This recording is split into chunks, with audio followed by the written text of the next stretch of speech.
आज से लगभग 3 महीना पहले एक जिला स्तर की उच्च स्तरीय बैठक हम लोगों ने कराई थी, जिसमें मैं स्वयं था, गांडे विधायक श्रीमती कल्पना मुर्मू सोरेन जी भी थी, जिले के तमाम वरिष्ठ प्रशासनिक पदाधिकारी थी, डीसी साहब, एसी साहब, डीएफओ साहब, सीसीएल के तमाम बड़ी पदाधिकारियों के बीच हम लोगों ने बैठकर इस बात की सहमति निकाली थी कि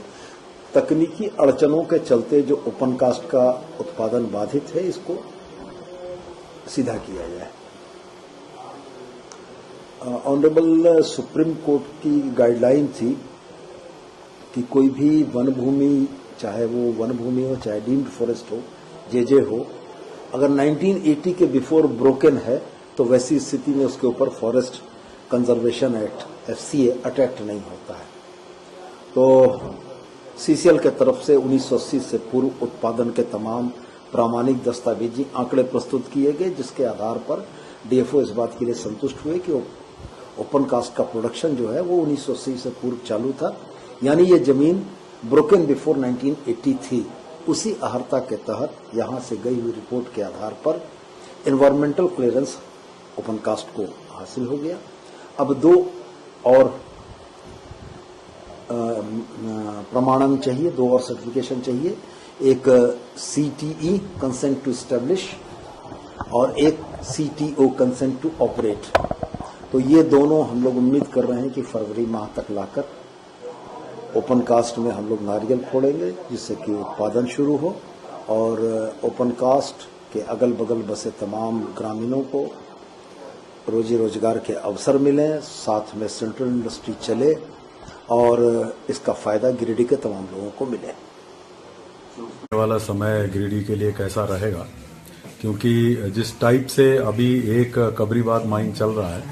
उसमें 3.6 मिलियन टन का ये रिजर्व बचा था माइनेबल, जो इस साल 0.6 मिलियन उससे निकल जाएगा, टारगेट पूरा कर लेगा, तो फिर 3 मिलियन ही बचता है। और यदि इसी रेट से चलेगा तो 5 साल में यहाँ वो कबरीबाद माइन का पूरा प्रॉपर्टी एग्जॉस्ट हो जाएगा। सो एक नीड है कि इतना पुराना और इतना रेप्यूटेड इंस्टॉलेशन जो सीसीएल का है, और ये गिरिडीह एरिया जो बहुत पहले से सीसीएल का सिरमौर रहा है, तो उसको और आगे कैसे कंटिन्यू किया जाए उस पर चर्चाएं हुई। तत्काल आप बहुत जल्द एक गिरिडीह ओपन कास्ट माइन है जिसका आप रीओपनिंग देखेंगे 3-4 महीने के अंदर में। काफी कार्रवाई उस पर कर ली गई है। अब कुछ और स्टैट्यूटरी परमिशंस हैं जिसको लेना है,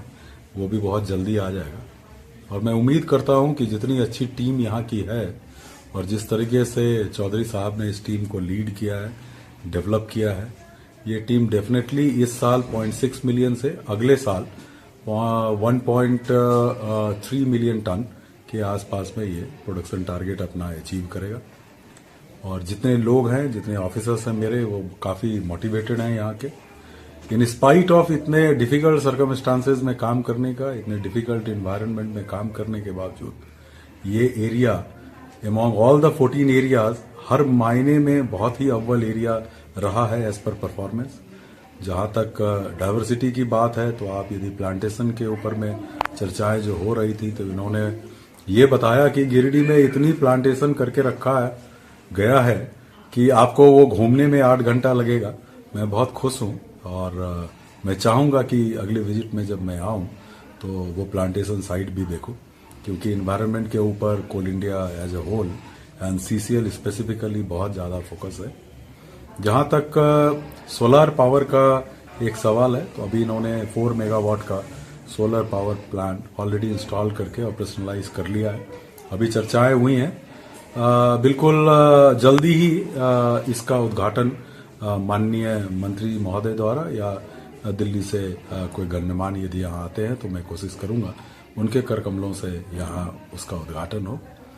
जो एक आज के डेट में क्लीन टेक्नोलॉजी के तहत में ऊर्जा जनरेशन का साधन है। आने वाला समय गिरिडीह के लिए बहुत सुखमय हो, ये विचार के साथ मैं वापस रांची हेडक्वार्टर जा रहा हूँ और इनको विश करता हूँ कि जिस तरीके से अपने मेहनत और लगन से इन्होंने इस एरिया को पूरी टीम ने सींचा है, आने वाला समय जो है और भी उज्जवल हो। और एक बड़ी खुशी की चीज बताई गई मुझे, यदि अगले साल 1.3 मिलियन टन ये गिरिडीह एरिया कर लेता है तो पहली बार गिरिडीह एरिया काफी दिनों के बाद में प्रॉफिट में आ जाएगा। तो इसके लिए हेडक्वार्टर भी हर तरीके का संभव मदद करने के लिए तत्पर है, हमेशा तैयार है। धन्यवाद।